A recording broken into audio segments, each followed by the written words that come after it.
নমস্কার, আমি শুভশ্রী গাঙ্গুলি। গোট ইভেন্টে আমি একজন ইনভাইটি ছিলাম, মানে আমাকে ইনভিটেশন পাঠানো হয়েছিল।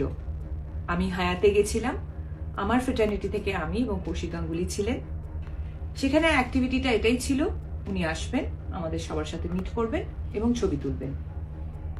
আমি 8:30 নাগাদ হায়াতে পৌঁছই। 10:15 নাগাদ ওনার সাথে আমার মিট হয়, আমি ছবি তুলি এবং যখন আমি বেরিয়ে আসছি তখন পিআর টিম থেকে আমাকে রিকোয়েস্ট করা হয়, ওদের পিআর টিম থেকে আমাকে রিকোয়েস্ট করা হয় যদি আমি যুব ভারতীতে যাই তাহলে ওনাদের জন্য খুব সুবিধে হয়, কারণ ওখানেও নানান রকম ব্যবস্থাপনা ছিল মেসিকে ঘিরে, যেখানে আমি থাকলে ওনাদের সুবিধে হয়। আমি ছাড়াও Sourav Ganguly, SRK, honourable chief minister. হ্যাঁ, আর একটা কথা বলে দিই, যেহেতু এই প্রশ্নটা উঠছে যে আমাদের ইন্ডাস্ট্রি থেকে আমাকেই কেন ডাকা হয়েছে, এটার উত্তর ওদের পিআর টিম বেশি ভালো দিতে পারবে যে আমাকে কেন ইনভাইট করা হয়েছিল। আমি রাজি হওয়ার পর হায়াত থেকে বেরিয়ে যুব ভারতীতে যাই এবং আমাদের জন্য একটা নির্দিষ্ট টেন্ট করা হয়েছিল, সেখানে অনেকেই আমরা বসেছিলাম, ওনার জন্য অপেক্ষা করছিলাম, অনুষ্ঠান শুরু হওয়ার অপেক্ষা করছিলাম। ইন বিটুইন আমার পিআর টিম থেকে ইনস্টাগ্রামে ফটোগুলো পোস্ট করা হয়। আমরা রিয়েলাইজ করিনি ঠিক সেই সময় ছবি পোস্ট হয়নি, তার কারণ ওখানে জ্যামার লাগানো ছিল।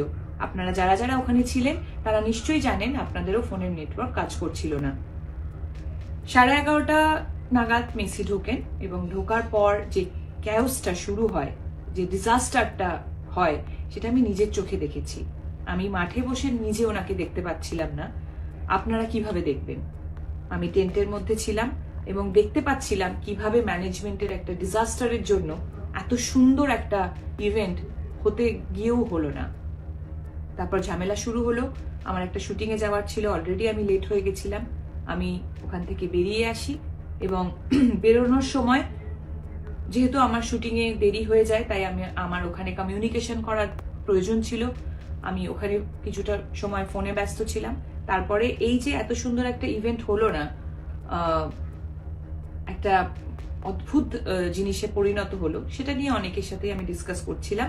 তাই আমি ইনস্টাগ্রাম খুলে দেখতে পারিনি যে আমার ছবিটা তখন পোস্ট হয়নি।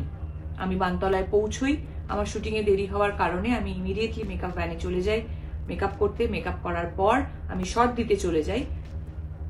অনেক ক্ষণ পর আমি রিয়েলাইজ করি যে ঘটনাটা আমি দেখে এসেছি সেটা একটা বড় আকার নিয়ে নিয়েছে এবং কোনো না কোনোভাবে আমি সেটাতে রিলেট হয়ে গেছি।